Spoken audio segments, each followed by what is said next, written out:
Que sera, sera. What a theme. Anyways, this will be my recap of season 3 of From.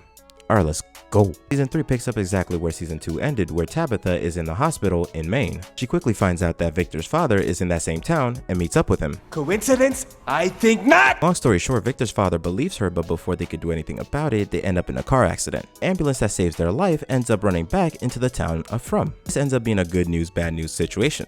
I'm a bad news first kind of guy, so bad news first. Before Tabitha rolled back into town, the creatures of the night absolutely mutilated Mama Chen. Rest in peace. They also made Boyd watch in an attempt to break him. The good news is that Tabitha's back, and with a little bit more knowledge. Yay. Yeah, in all honesty, everything is actually pretty bad. You see, Boyd has had a rough season. Most people in town have lost trust in him. The creatures are hell-bent on tormenting him. His Parkinson's is actually getting worse. And there's actually a new cop in town by the name of Acosta, and she feels like she's worse than Randall, who's actually kind of a nice guy this season. He's actually been helping out a lot more than I give him credit for, and he got hurt in the process. This is because the creatures forced Boyd to face the trolley problem, and that was to save Tabitha, Jim, and Henry, or risk it all for Randall. He chose the former. Which brings us to what's happening to Julie, Randall, and Marielle. They apparently saw some crazy stuff while they were screaming their lungs out back in season 2, but they won't tell anybody.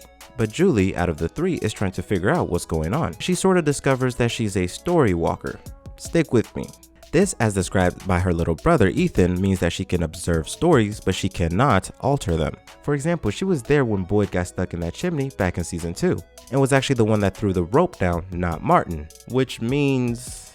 I don't know. What we do know is that Jade, with the help of Tabitha, and Jim, who's finally trying to be a good husband to Tabitha, find out that the numbers in those bottles all over those trees are actually notes. Notes that, when played correctly, bring out the children that's been haunting Tabitha. These children that can only be seen by Jade and Tabitha tell them to remember. And so they do. And according to Tabitha, both her and Jade have been to that town before. Played these games before! She also said that in the previous life when she was in town, she was Miranda, who's Victor's mother, and Jade was Christopher. And that's the reason why they can see the children, because they know what's happened to the children.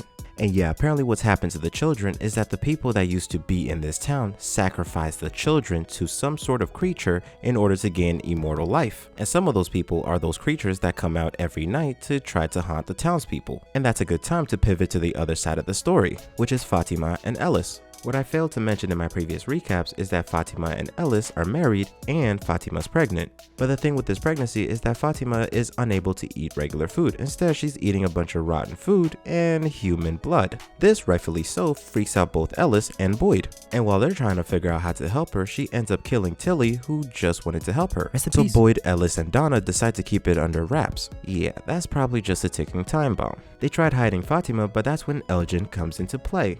You see, Elgin here has been talking to a lady in a red kimono, who he believes is an angel. This guy can't be serious. So he kidnaps Fatima, locks her up in a cellar, and feeds her his own blood. Boy, that escalated quickly. Which is what the baby needs to grow, and he believes that the baby will set them all free.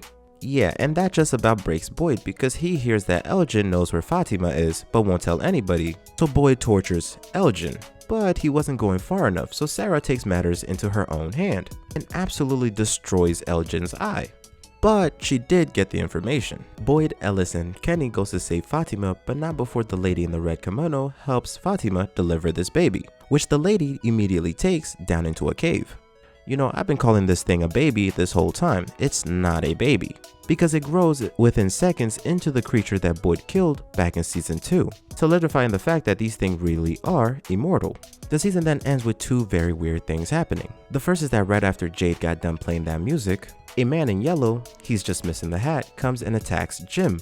And he actually ends up killing Jim. Rest in peace. The second thing actually happens right before this man in yellow actually kills Jim.